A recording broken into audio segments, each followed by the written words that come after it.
A very warm welcome to all of you for this session.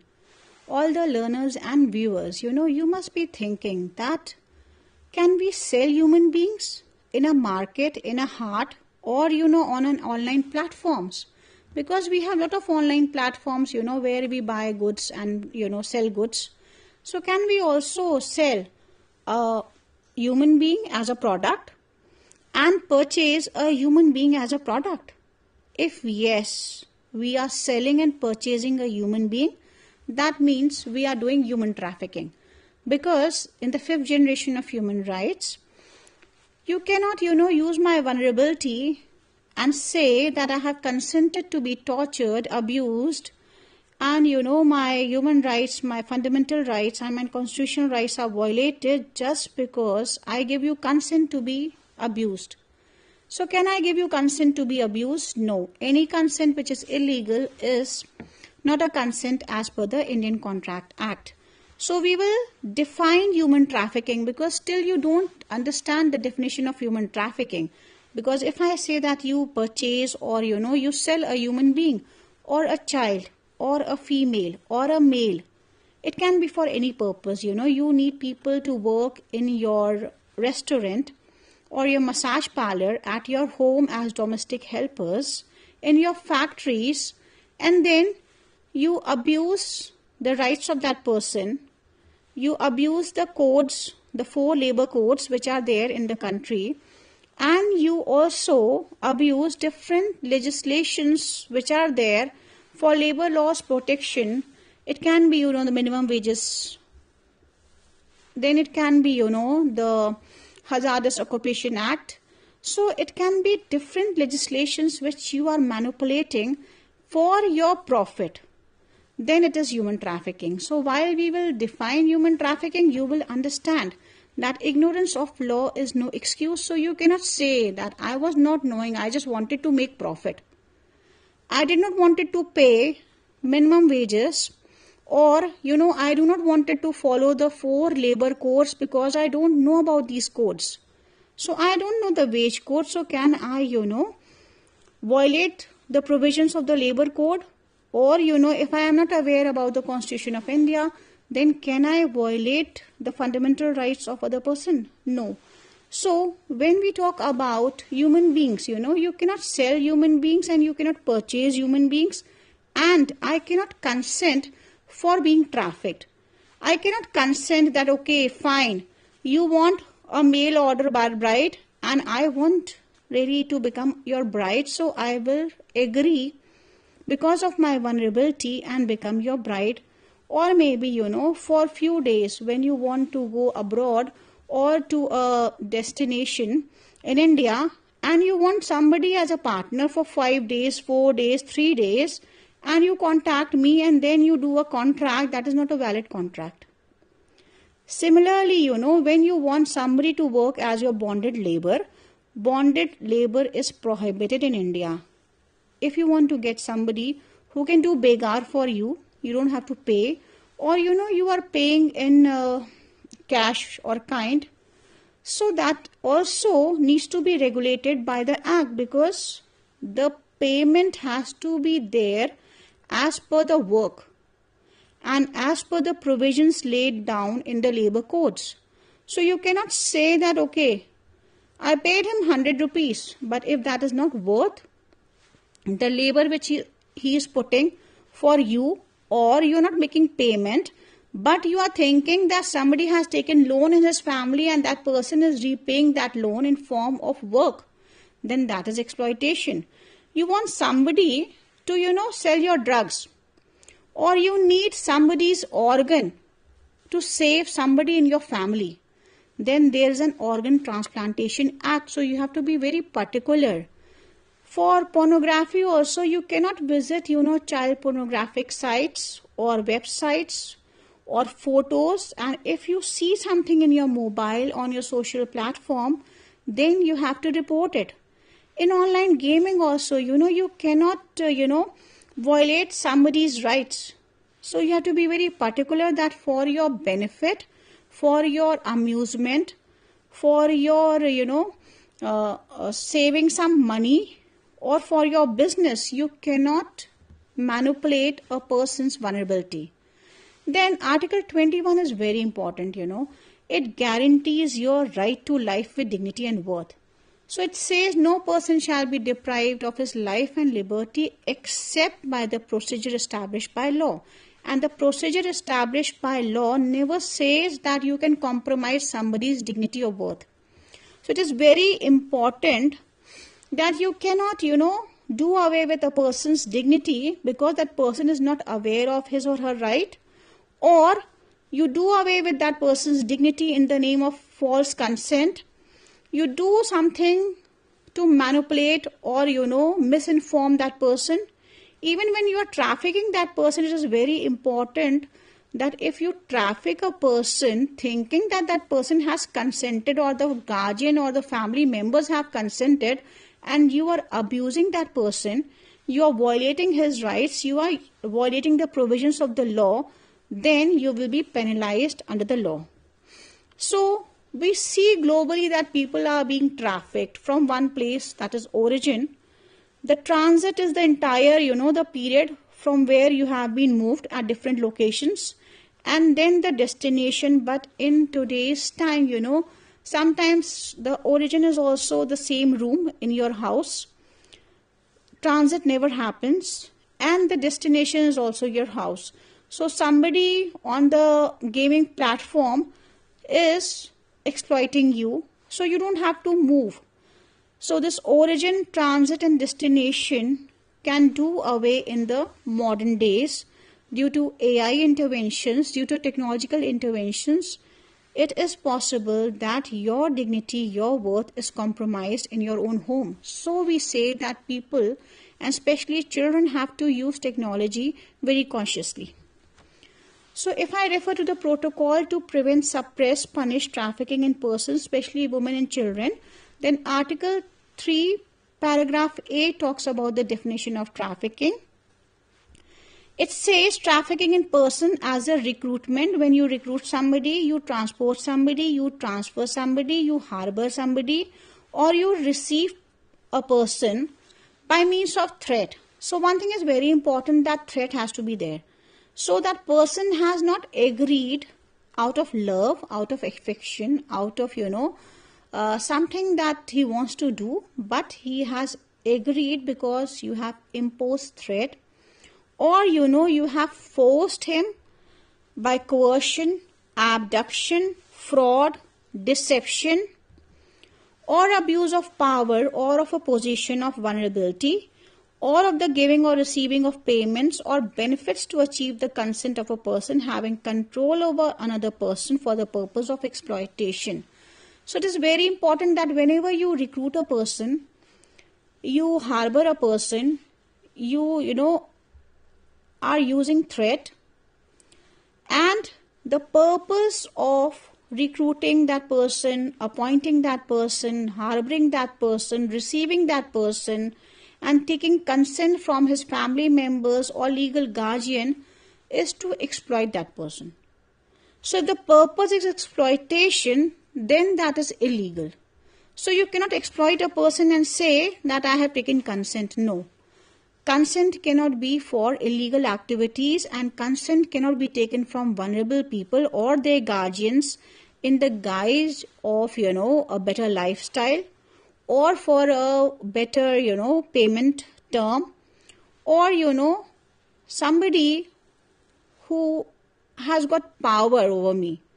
My boss cannot give consent and take consent on my behalf and say that, okay, I want to exploit this person, so I am giving consent. No, you cannot consent for me to be exploited. So if I define this definition and if I divide this definition into three parts, what constitutes trafficking is very important. What are the means of trafficking is the second division, and the third is the purpose of trafficking. So if you recruit a person, or you transport a person, or you transfer or harbor or receive a person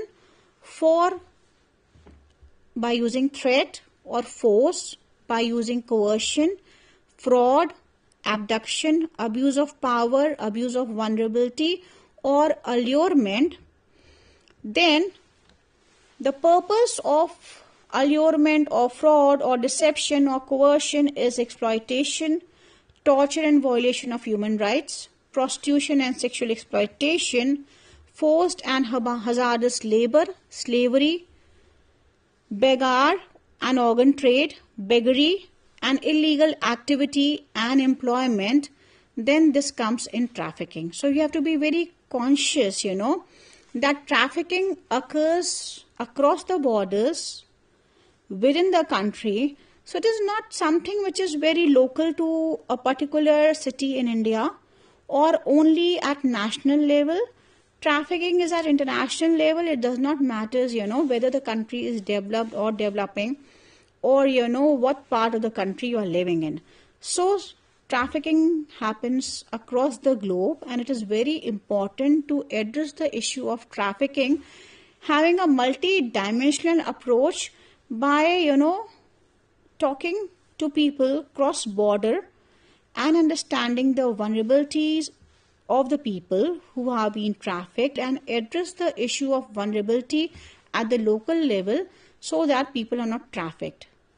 So it is not only for sexual exploitation, a very important thing. Trafficking is done for labor exploitation. Trafficking is done for organ trade. Trafficking is done for, hiring people for illegal activities. It can be for drugs. It can be illegal arms. So trafficking also happens, for womb. Trafficking happens in form of marriage. Trafficking happens, when you use dingy route and you work without permits, without valid papers. You cross the borders and you go to a particular country, and then your rights are violated there because you have not moved to that country with valid papers, or if you have moved to that country with valid papers and your visa has expired, but the employer has given you a belief that you can work after the visa expiry. And many a times they take your passport and your human rights are violated. So when you victimize, children for different activities, or women and men, and it is very important that one has to understand that the men and women are adults. They can also be trafficked. So some people say that trafficking is always for sexual exploitation and trafficking only happens with females. No. We have seen a lot of cases where a lot of people are being trafficked because for labor, we need hard-built men. Even for organ trade, we need healthy, organs. For blood, we need a healthy person. For, prostitution, for different kinds of hazardous occupations. So, even for agriculture, when you are exploiting a person and not giving the wages as per the wages code, and the working condition is not as per the law, then you are trafficking that person. So it can happen with the organized group or without the involvement of the organized groups. So habitual offenders always take people who are very vulnerable for different types of things. Even, now there is a different trend in the country where you hug a person. You hug a person for a particular amount.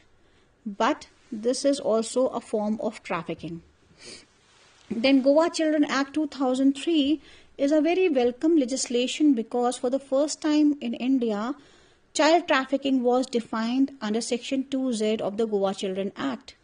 And it is same as we refer to the protocol. Child trafficking means the procurement, transportation, transfer, harboring or receiving of children legally or illegally within or across border by means of threat or use of force or other forms of coercion, abduction, fraud, deception or abuse of power or for position of vulnerability, or of giving or receiving payments or benefits to achieve the consent of a person having control over another person for monetary gain or otherwise. So, again, by the chart we can understand this definition. You are procuring a child, you are recruiting a child, you are transporting a child, you are transferring a child, you are harboring or receiving a child legally or illegally. You are giving, payments or benefits to achieve the consent of the person who is controlling the child or who is a lawful guardian of that child. And the means of trafficking a child is threat, use of force, coercion, abduction, fraud, deception. And then it is very important that whenever you do this, you are using that child for employment in hazardous occupation. Then you are also using that child for something which can be for his organs. So you can use that child for his organs. You can also use that child, for working in the factories and, in hazardous occupations. Many a times children are also working in restaurants and massage parlors and being exploited. Children are being, employed in household work. So your Article 21 is compromised. Children rights are compromised. Article 21A is compromised because, for your monetary gain, you are illegally using those children. You are misusing their families' vulnerabilities, and even you sell the child many a times.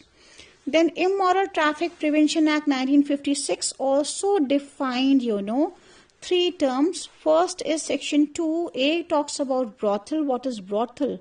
Because, brothel includes any house or any portion of house or any place where sexual exploitation is being done and somebody is gaining out of it. So, you are mutually gaining by prostitution. That place is called brothel.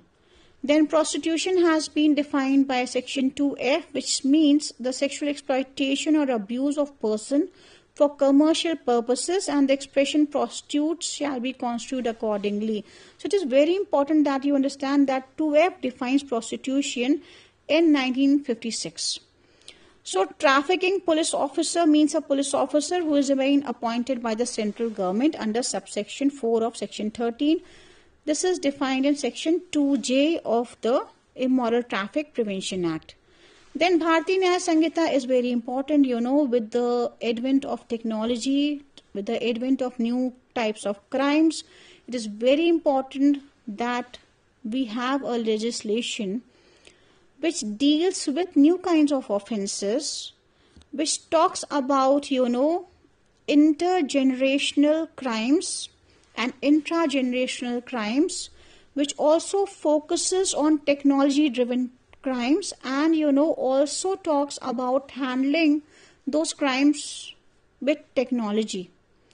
So, Section 143 of this legislation, Bharatiya Nyaya Sanhita 2023 में जो आया, that defines trafficking, whoever for the purpose of exploitation. And whenever, you define this trafficking in persons, you will first refer to the protocol definition because this is same. This section also talks about, recruiting a person, transporting a person, harboring a person, transferring a person or receiving a person by using threat, using force, coercion, abduction or practicing fraud, deception, or by the abuse of power, by inducement. You give some payments to the person, you give some benefit to that person. And whoever commits the offense of trafficking does it for exploitation.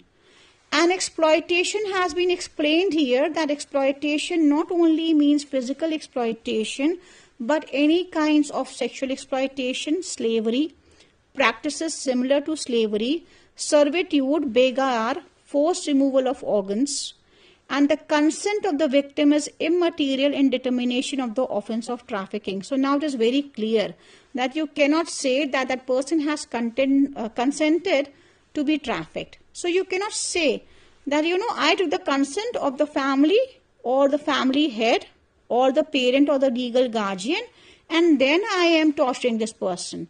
Then I am, violating this person's rights.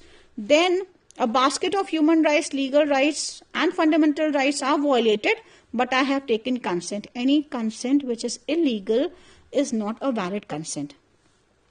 So the consent of the victim or his family members or somebody who has control of that person is immaterial if that is for exploitation. So whoever commits the offense of trafficking shall be punished with rigorous imprisonment for a term which shall not be less than 7 years, but which may extend to 10 years and shall also be liable to fine. This is the punishment part. And whoever involves the trafficking of more than one person. So, if you are trafficking more than one person, then you will be rigorously imprisoned for the term which is not less than 10 years, but which may extend to imprisonment of your life and shall also be liable to fine.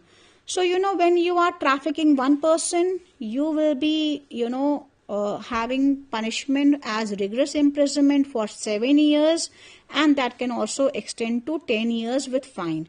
But whenever you are trafficking more than one person, then it will be rigorous imprisonment for 10 years, and you can also be punished for the entire period of your life and shall also be liable to fine. Whenever the offense of trafficking is with a child, so if you are child trafficking, then you will be rigorously imprisoned for not less than 10 years, but this can extend to the remainder period of your life and you shall also be liable to fine. So the intensity of crime is increasing. When you traffic one person, there is 7 years punishment with rigorous imprisonment and fine. If you are trafficking more than one person, then that is 10 years with rigorous imprisonment and fine, and the remainder period of your life.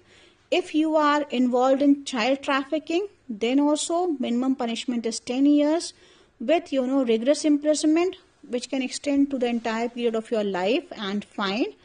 And when you are involved in trafficking of more than one child, then you shall be held liable for rigorous imprisonment for a term which is not less than 14 years, but which may extend to your entire life and shall also be liable to fine.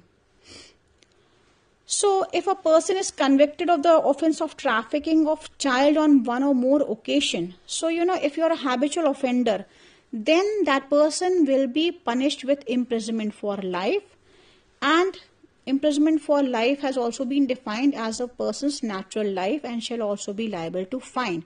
If a public servant or a police officer commits the offense of trafficking, then he will be punished for imprisonment for life and he shall also be liable to fine. So have any person, who is in charge of maintaining law and order, who is in charge of taking care of your human rights, your legal rights, if he commits offense, then he will be punished rigorously with imprisonment for life and with fine also. So exploitation of trafficked person is also dealt in section 144.